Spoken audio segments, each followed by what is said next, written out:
नमस्कार दोस्तों, मेरे चैनल पे आने का आपका स्वागत है। आज जन्माष्टमी की आप सबको ढेर सारी बधाइयाँ।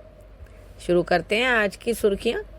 पहला, इजराइल को F-15 रैम फाइटर जेट का सहारा। इजरायली एयरफोर्स के पास खास फाइटर जेट्स हैं। ये हैं F-151 ram multi role fighter jet. असल में इन फाइटर जेट्स का इस्तेमाल हिजबुल्लाह के ठिकानों पर बम गिराने के लिए हो रहा है। इसमें खास तरह के JDAM तकनीक से लैस मार्क 82 बम लगाए गए हैं।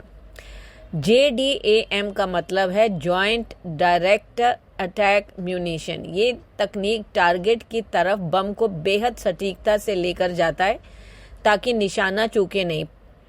रैम फाइटर जेट के क्या होते हैं? एक्चुअली अमेरिका की बोइंग कंपनी इस फाइटर जेट को बनाती है। इसका असली नाम है F-15 स्ट्राइक ईगल, जिसे इजराइल ने अपना नाम रैम दिया है, RAM।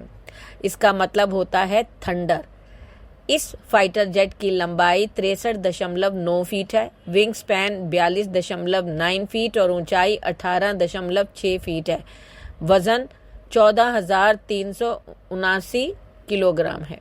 अगला, यूक्रेन ने पहली बार इस्तेमाल किया ड्रोन मिसाइल पेलियनिस्तिया।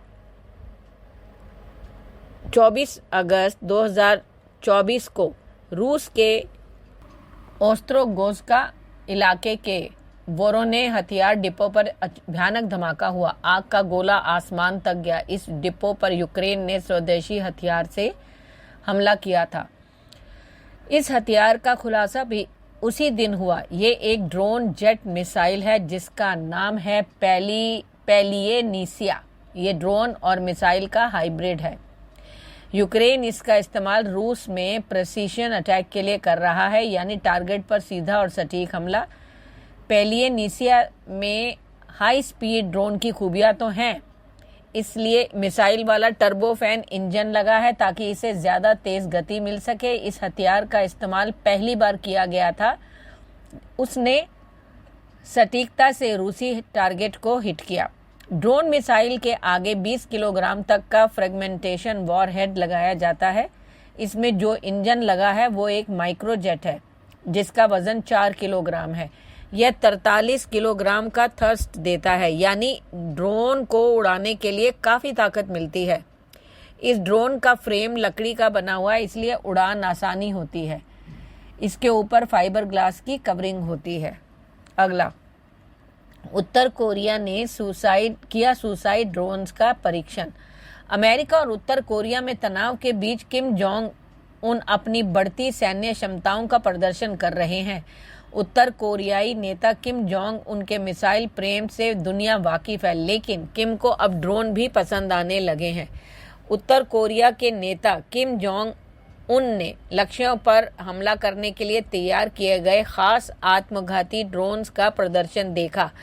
इस दौरान किम ने अपनी सेना को युद्ध की तैयारी मजबूत करने और ऐसे हथियारों के विकास को बढ़ावा देने का संकल्प लिया।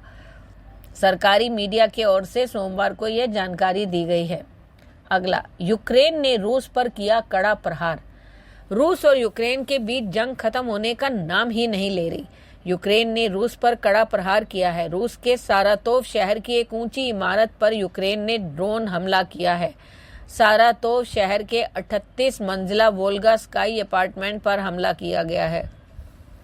यूक्रेन के इस ड्रोन हमले से ऊंची इमारत का एक हिस्सा खंडर में बदल गया है। अगला, रूस का यूक्रेन पर पलटवार। ड्रोन और मिसाइलों से किया घातक हमला। रूस और यूक्रेन के बीच जंग जारी है। हाल के दिनों में यूक्रेन की ओर से रूस पर घातक हमले किए गए, लेकिन इस बीच रूस ने पलटवार करते हुए सोमवार को तड़के यूक्रेन पर बड़े पैमाने पर ड्रोन और मिसाइलों से हमला किया है। रूस की तरफ से किए गए इस हमले में यूक्रेन के कई क्षेत्रों को निशाना बनाया गया है। यह जानकारी यूक्रेन की वायुसेना ने दी है। रूस की तरफ से हमला मध्य रात्रि के आसपास शुरू हुआ और अभी तक जारी है। अगला, चंद्रमा की ऐसी तस्वीर ने तो दिमाग हिला दिया। National aeronautics and space administration यानी नासा अक्सर हमारे ब्रह्मांड की आश्चर्यजनक तस्वीरें खींचता है, जिसे देखकर अंतरिक्ष प्रेमी मंत्रमुग्ध हो जाते हैं। अमेरिकी अंतरिक्ष एजेंसी का सोशल मीडिया हैंडल उन लोगों के लिए एक ऐसा खजाना है जो पृथ्वी और अंतरिक्ष का वीडियो और तस्वीर देखना पसंद करते हैं।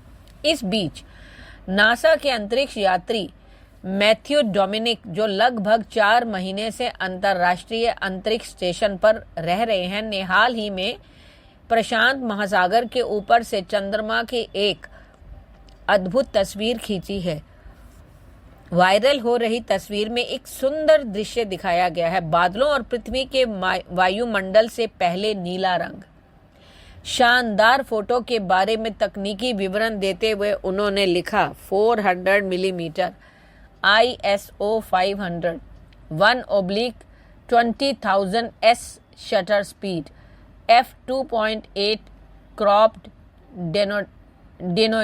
denoised। धन्यवाद।